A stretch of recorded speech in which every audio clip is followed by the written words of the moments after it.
നിഷാജും ഞാൻ ആ സബിജയില് കുടുങ്ങിക്കിടക്കും. നിഷാജോ ഭാഗ്യം പിശാച് എന്ന് പറയാതെ. ഇത് കട്ട് ചെയ്ത് കളയാൻ പറ്റില്ല, നിങ്ങൾ കൗണ്ടർ അടിച്ചതുകൊണ്ട് ഇത് ഇടേണ്ടി വരും. സബിജ എന്നെ തെറ്റിച്ചോ. ശരി, ഓക്കെ. നിഷാദും സബിജയാണ് നമുക്കൊപ്പം ഉള്ളത്. ഹായ്. ഹായ്. സബിജയാണ് എന്നെ തെറ്റിച്ചത് കേട്ടോ. എവിടെ നീ കിട്ടി നിഷാജോ? ഈ സബിജ എന്ന് പറഞ്ഞ പേര് പറഞ്ഞ് എന്നെ കൺഫ്യൂസ് ചെയ്യിപ്പിച്ചു. ഇതെങ്ങനെ ഇങ്ങനെ ഒരു പേര്? സബിജ അച്ഛൻ്റെ ഒരു സെലക്ഷനാണ്. പെൺകുട്ടിയാന്ന് പറഞ്ഞപ്പോൾ അച്ഛൻ്റെ 2 സിസ്റ്റേഴ്സാണ്, സാവിത്രി, വൃന്ദ. അപ്പൊ അമ്മയുടെ പേര് ജയ. അപ്പൊ ഇതിൽ നിന്ന് 3 ലെറ്റേഴ്സ് എടുത്തിട്ട് സവിജ എന്ന് പറഞ്ഞിട്ട് ഇട്ടു. അച്ഛൻ ഭയങ്കര ക്രിയേറ്റീവ്, രക്ഷയില്ല. സവിജയുടെ അച്ഛൻ്റെ ഡ്രസ് പാറ്റേൺ ഒക്കെ കണ്ടിട്ടാണ് ഞാൻ, പുള്ളിയുടെ ഡ്രസ് സെലക്ഷനൊക്കെ ഭയങ്കര രസമാണ്. അപ്പൊ ഞാനിങ്ങനെ സവിജയോട് ചോദിക്കും, ഇതാണല്ലേ ഇവിടെ കിട്ടിയിരിക്കുന്നതല്ലേ? ഒരുപാട് വിശേഷം പറയാനുണ്ട്, പക്ഷെ ഇതിനിടയിൽ ഇടപെട്ടിട്ട് ആദ്യം എനിക്ക് ആ ബോയ് ഫ്രണ്ടിലെ പാട്ടില്ലേ, ഓമനെ പൊന്നെ നിന്നെ, അതെങ്ങനെ കറക്റ്റായിട്ട് അത് തന്നെ ചോദിച്ചേ? ചോദിക്കണം. കാരണം എന്താ അറിയോ, സവിജ കൂടി ഇരിക്കുമ്പോ അതിനൊരു വലിയ പ്രാധാന്യം. കാരണം സവിജ എന്നെ പരിചയപ്പെടുന്നതിന് മുമ്പേ സവിജ കേട്ടിട്ടുള്ള എൻ്റെ ഒരു പാട്ടെന്ന് പറയുന്നത് ഓമനയാണ്. അങ്ങനെ ഞങ്ങൾ പരിചയപ്പെട്ടതിന് ശേഷം പിന്നെ സംസാരിച്ച് വരുമ്പോഴാണ് ഈ പാട്ട് ഞാനാണ് പാടിയത് എന്നറിയുമ്പോൾ ഒരു അതിലേക്ക് വരാം. ആ പാട്ട് പാടി കേട്ടിട്ട് നമുക്ക് പോവാം കഥയിൽ. ലാലി ലാലി ലാലി ലാലി ലാലി ലാലിലോ ലേ ലേ ലേ ലേ ലേ ലേ ലേ ലേ ലേ ലേ ലേ ലോ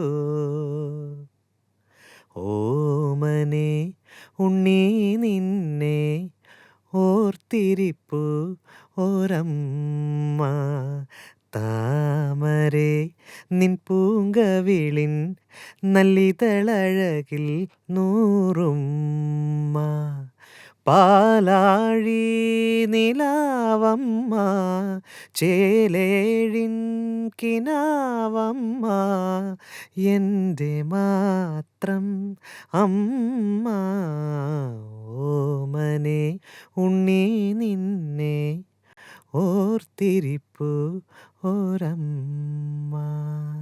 ഓ, ആ ലിറിക്സിൽ ഓമനെ പൊന്നെ നിന്നെ നല്ലല്ലേ, ഉണ്ണി നിന്നെ. അത് കുറേ പേര് തെറ്റിച്ച് പാടുമായിരുന്നു. കാരണം ആ ബീറ്റിൽ ഞങ്ങളത് റെക്കോർഡ് ചെയ്ത സമയത്തും റെക്കോർഡ് ചെയ്ത് പിന്നെ കേൾക്കുമ്പോൾ സുജേച്ചിയുടെ പൊന്നെ പാ എന്നാണ് സൗണ്ട് ചെയ്യുന്നത്. അപ്പം അങ്ങനെ നോക്കുമ്പോൾ ഒരു ബീറ്റ് അവിടെ ഒരു ബീറ്റ് ഇങ്ങനെ, ആ ബീറ്റും ഈ പ്രൊനൗൺസിയേഷനും കൂടെ വന്നപ്പോൾ അത് പാന്ന് കേട്ടു. പക്ഷെ അത് അങ്ങനെ തന്നെ വിട്ടുപോയി. ഈ പാട്ടിൽ ഒരു ചെറിയ കാര്യം പറയാനുണ്ട്. കുട്ടൻ ചേട്ടനെ ഞങ്ങൾ വിളിക്കുക, എം ജയേന്ദ്രൻ സാറ്. അദ്ദേഹത്തിൻ്റെ കൂടെ ഒരുപാട് പടത്തിൽ വർക്ക് ചെയ്തിട്ടുണ്ട്, ഞാൻ അസിസ്റ്റ് ചെയ്തു. അങ്ങനെ ആ സമയത്ത് കിട്ടിയൊരു പാട്ടാണ് ഈ പാട്ട്. പാടി കഴിഞ്ഞപ്പോൾ ആദ്യം സുജേച്ചി പാടി, പിന്നെ ഞാൻ പാടി കഴിഞ്ഞിട്ട് ഇതിൽ ഈ ഫസ്റ്റ് ഹമ്മിങ് ഞാൻ പാടിയത് ലാലി ലാലി, അത് ഞാൻ എത്ര പാടിയിട്ടും കുട്ടൻ ചേട്ടനെ കൊണ്ട് തൃപ്തിയാവുന്നില്ല. എനിക്ക് അത് ഏറ്റവും സമയമെടുത്തത് ആ ഹമ്മിങ് പാടാനാണ്. ബാക്കി പാട്ട് വേഗം പാടിക്കഴിഞ്ഞു. എത്ര പാടിയിട്ടും അല്ല, അത് ശരിയായിട്ടില്ല.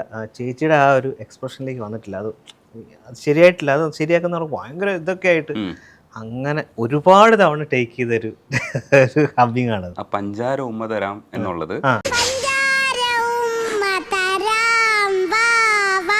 ശിവാംഗിയാണത് പാടിയത്. ബിന്നി കൃഷ്ണകുമാർ, ബിന്നി ചേച്ചിയുടെ മകളായിട്ടുള്ള ശിവാംഗി, അവിടുത്തെ പോപ്പുലർ ആയിട്ടുള്ള സെലിബ്രിറ്റിയാണ്. ഈ ശിവാംഗിയുടെ അച്ഛൻ കൃഷ്ണകുമാറേട്ടൻ എം ജയേന്ദ്രൻ സാറിൻ്റെ കുറേ വർക്കുകൾ അസിസ്റ്റ് ചെയ്യുന്നതിനേക്കാൾ കൂടുതൽ കുറേ കൊളാബ് ചെയ്ത് കുറേ നമ്മളെ കൂടെ എങ്ങനെ ഉണ്ടായിരുന്നു ആ വർക്ക്. സാർ ഇത് റെക്കോർഡ് ചെയ്ത മുഴുവൻ ചിത്രേച്ചിയുടെ സ്റ്റുഡിയോയിൽ ചെന്നൈയിൽ വെച്ചിട്ടാണ് റെക്കോർഡ് ചെയ്തിട്ടുള്ള പാട്ടുകളെല്ലാം. അപ്പോൾ തൊട്ടടുത്താണ് ഇദ്ദേഹത്തിൻ്റെ വീടും. അപ്പം ചേട്ടൻ എം ജയേന്ദ്രൻ സാറ് ഇവരെ ഒരുമിച്ച് പഠിച്ച ആളുകളാണ്, കുറേ കൊലീഗ്സ് ആണ്. ആ ഒരു സൗഹൃദവും പാട്ടിൻ്റെ സൗഹൃദം എല്ലാം കൂടി അദ്ദേഹം എപ്പോഴും വരും റെക്കോർഡ്. അപ്പോൾ ഇതിൽ ഈ പാട്ടിൻ്റെ ഇടയിൽ ഒരു ഹമ്മിങ് ഉണ്ട്, സെക്കൻഡ് BGയിലാന്ന് തോന്നുന്നു.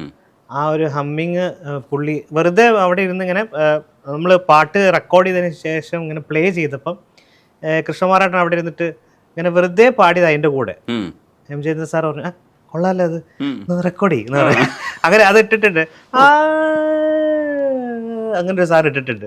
അതായത് ശ്രദ്ധിച്ചറിയാം, ഒരു ബീജിൻ്റെ ഇടയിൽ അത് എനിക്ക് ഒന്ന് പാട്ടിന്റെ ഇടയിലാണോ എന്ന് എനിക്ക്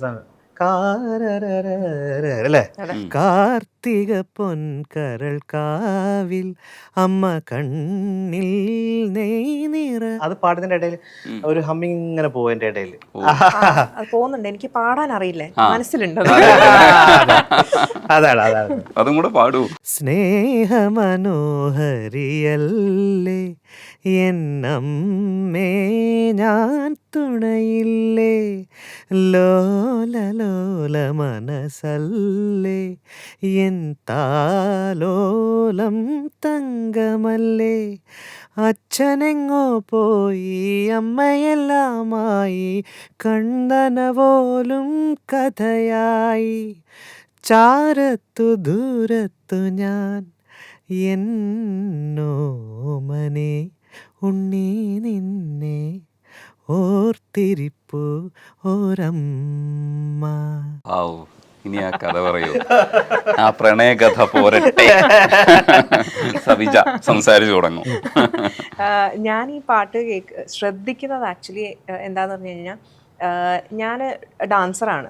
അപ്പോൾ ഞാൻ പഠിച്ചുകൊണ്ടിരുന്ന ഒരു ഡാൻസ് ഇൻസ്റ്റിറ്റ്യൂട്ടിൽ ആ ചേച്ചി ഒരു പ്രൊഡക്ഷൻ ചെയ്തിട്ടുണ്ടായിരുന്നു, ഒഥെല്ലോ എന്ന് പറഞ്ഞിട്ട്. അപ്പം അതിൻ്റെ മെയിൻ ക്യാരക്ടർ ലക്ഷ്മി ചേച്ചിയാണ്, ലക്ഷ്മി ഗോപാൽസ്വാമിയാണ്. അപ്പം ചേച്ചിയുടെ കൂടെ സ്റ്റേജിൽ പെർഫോം ചെയ്തിരുന്നു അന്ന്. ആ പ്രൊഡക്ഷൻ ഓൺ ഫ്ലോസ് പോയി കഴിഞ്ഞപ്പോഴാണ് ഈ സിനിമ ഇറങ്ങുന്നത്.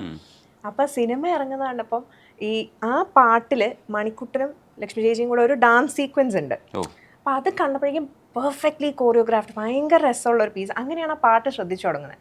പാട്ട് പിന്നെ ഞാൻ ലിറിക്സാണ് കൂടുതൽ ശ്രദ്ധിക്കുക എപ്പോഴും ഒരു പാട്ടിൻ്റെ.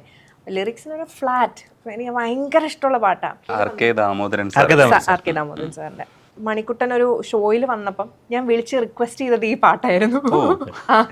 അപ്പൊ ഈ രണ്ട് കാര്യങ്ങളും നടന്നു കഴിഞ്ഞ് പിന്നെ കുറെ മാസങ്ങൾ കഴിഞ്ഞിട്ടാണ് ഏട്ടനെ കാണുന്നത്. അപ്പൊ കാണുമ്പോൾ ഒരു സിംഗർ എന്നുള്ള രീതിയിൽ ആദ്യം പരിചയപ്പെട്ടു. എന്നിട്ട് ഞങ്ങളൊരു ഷോയ്ക്ക് വെന്യൂലേക്ക് പോകുന്ന സമയത്താണ് എന്നോട് ഇങ്ങനെ പറയുന്നത്, ഞാൻ സിനിമയിൽ പാടിയിട്ടുണ്ട്. ഞാൻ പറഞ്ഞു, ഓ അത് ശരി, ഏതാ പാട്ട്? ഓമന ഉണ്ണി തന്നെ. അപ്പം ഞാൻ എനിക്കൊന്നാമത് കാർ സിക്നെസ് ഉണ്ട്. അപ്പം ഞാൻ ആ ഒരു ഇതിൽ പെട്ടെന്ന് ഈ പാട്ട് അത് പാടി ചെയ്താണോ സിക്നെസ് ഒക്കെ പോയി. എനിക്ക് ഷോക്ക്. അന്ന് മുതൽ ഒരു സിക്നെസ് ഇല്ല, കാർ സിക്നെസ് പോയി, അസുഖം വേറെയായി.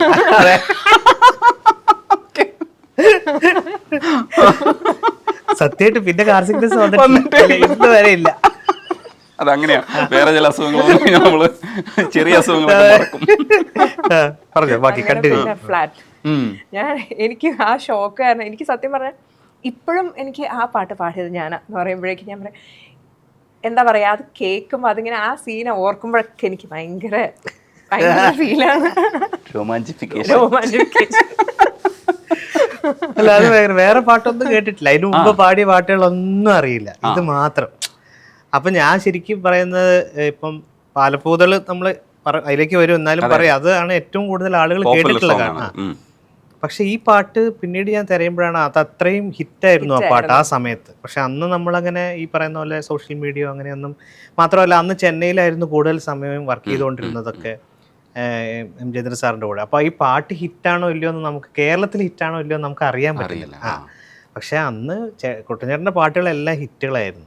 അപ്പം അതിൻ്റെ കൂട്ടത്തിൽ ഇത് ഇങ്ങനെ പോയിട്ടുണ്ടാവും എന്ന് വിചാരിക്കുന്നുള്ളൂ. പിന്നീടാണ് അതിനുശേഷം കേരളത്തിൽ വരുമ്പോഴാണ് അറിയുന്നത് ഈ പാലപ്പൂ ഒക്കെ ഹിറ്റായതിന് ശേഷമാണ് ഈ പാട്ട് ഹിറ്റാണ്. പിന്നെ ഇപ്പോൾ ഈ സോഷ്യൽ മീഡിയയിൽ നിറയെ റീൽസ് ഇത് വരുന്നുണ്ട്. ഇപ്പം പ്രത്യേകിച്ച് മദേഴ്സ് ഡേ വരുമ്പോഴത്തേക്ക് ഈ പാട്ട് എടുത്തിട്ടിട്ട് എല്ലാരും റീൽ ചെയ്യാറുണ്ട്.